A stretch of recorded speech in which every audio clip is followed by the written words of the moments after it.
Hello friend, welcome to our channel. आप देख रहे हैं टीजीटी पॉलिटी में राजनीतिक सिद्धांत। ये आपको कवर कराया जा रहा है घटना चक्र पुस्तक से, जो कि पिछले भर्ती परीक्षाओं में पूछे गए क्वेश्चंस का एक जगह संग्रह इस पुस्तक में दिया है। तो लेट स्टार्ट आवर वीडियो। राजनीतिक सिद्धांत, इसमें पहला टॉपिक है राज्य की परिभाषा एवं निर्माण तत्व। राज्य की परिभाषा में निर्माण तत्व से संबंधित क्वेश्चंस का यहाँ पे लाया गया है। आपको टीजीटी और पीजीटी दोनों स्टूडेंट्स के लिए बहुत इंपॉर्टेंट होने वाला है। क्वेश्चन है, पहला क्वेश्चन देखिए क्या है कि नागरिकता की अवधारणा में किसने गुलामों को बाहर रखा। किसने जो है ये नागरिकता, नागरिक कौन हो सकते हैं जिसमें गुलाम नहीं शामिल हैं, यानी कि नागरिकता की अवधारणा में किसने जो है वो कहा है कि गुलाम इसके बाहर हैं। तो ऑप्शन देखिए कौन कौन सा दिए हैं, प्लेटो, अरस्तु, हॉब्स और ऑस्टिन। ये पूछा गया यूपी पीजीटी 2016 में।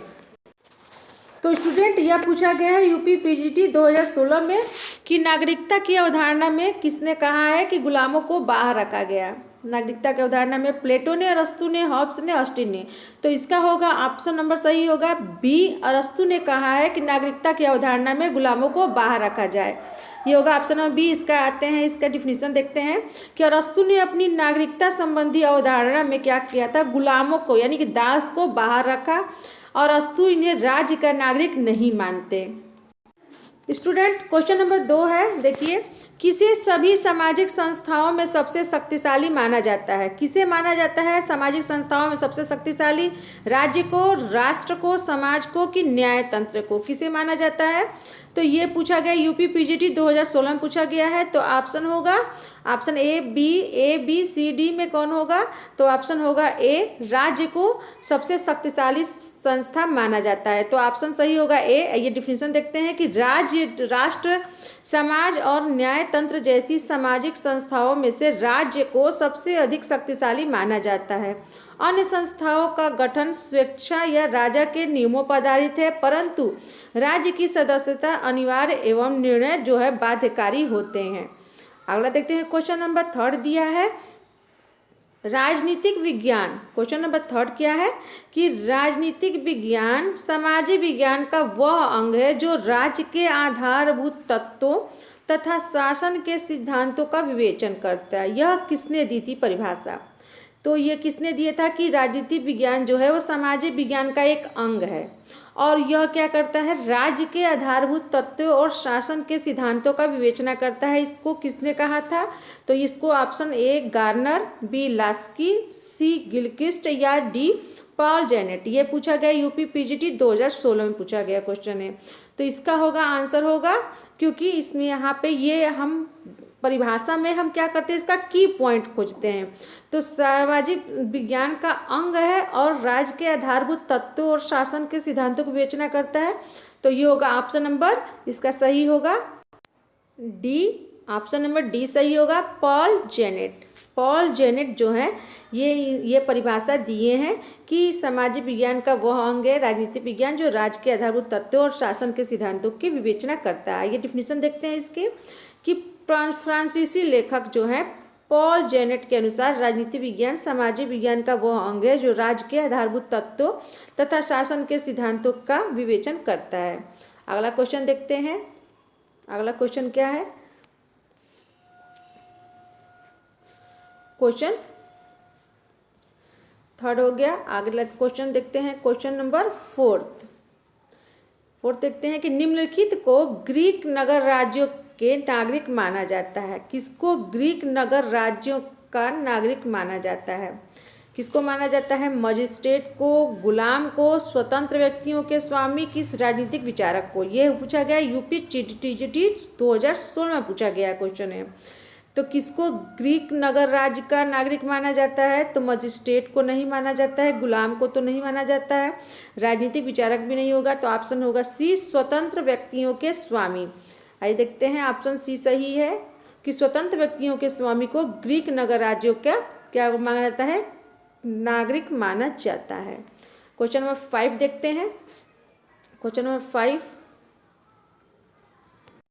नंबर 5 है यूनानी नगर राज्य का आधुनिक नाम क्या है। यूनानी नगर राज्य का आधुनिक नाम क्या है। नगर है, सरकार है, कस्बा है कि राज्य है? क्या है?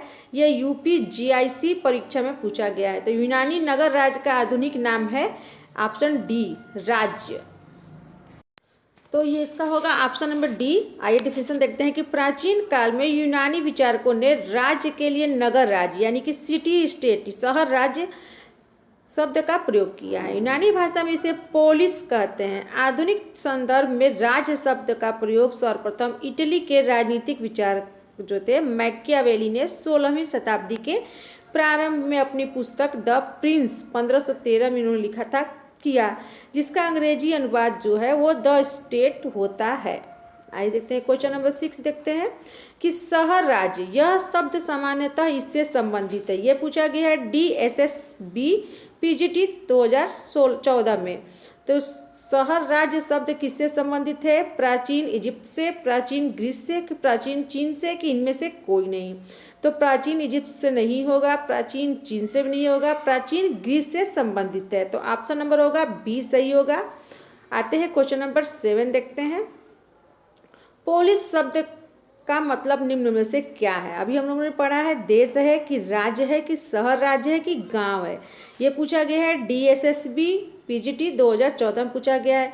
तो पोलिस शब्द का मतलब है देश नहीं होगा, राज्य भी नहीं होगा, ये होगा।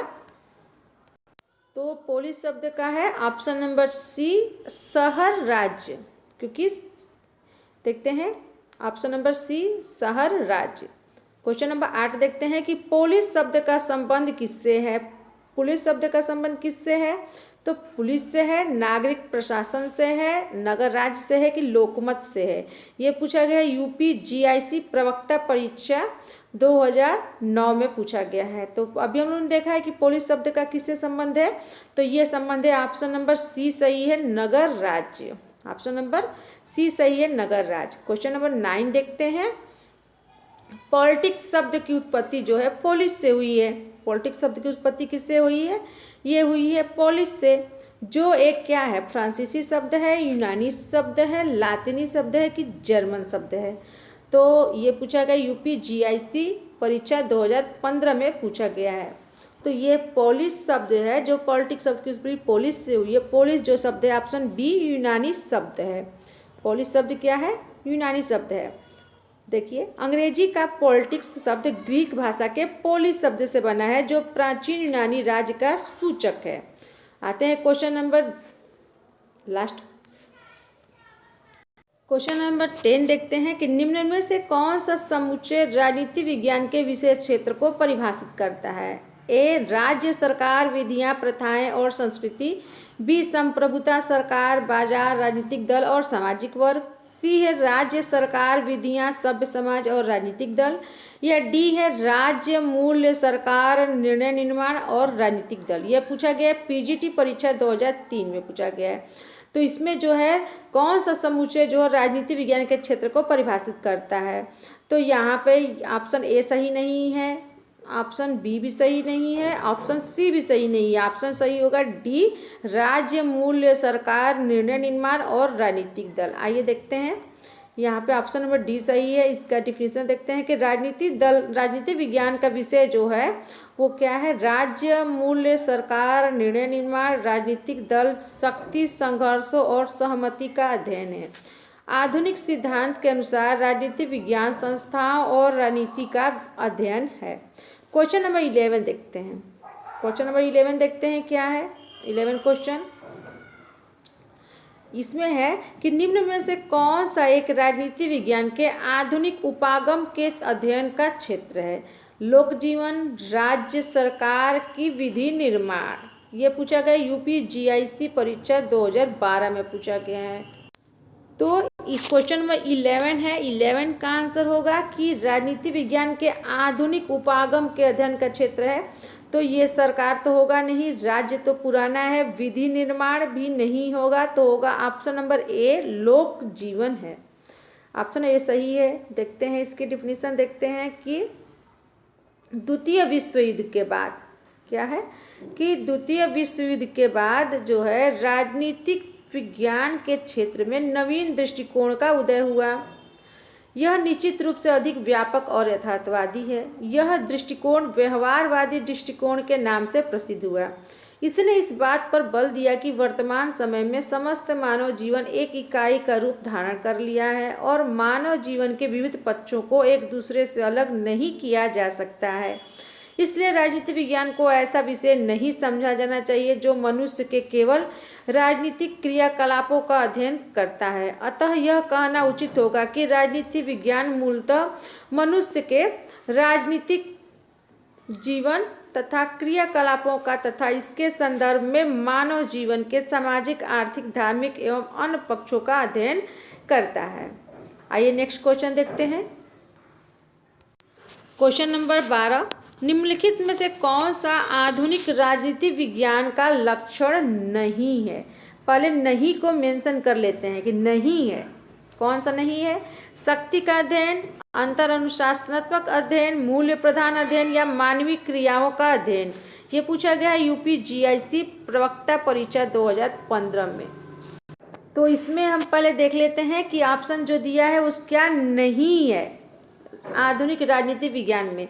शक्ति का अध्ययन है ही, अंतर अनुशासनात्मक अध्ययन ये भी है, मानवीय क्रियाओं का अध्ययन ये भी है। तो बच गया मूल्य प्रधान अध्ययन, तो ऑप्शन सी सही है।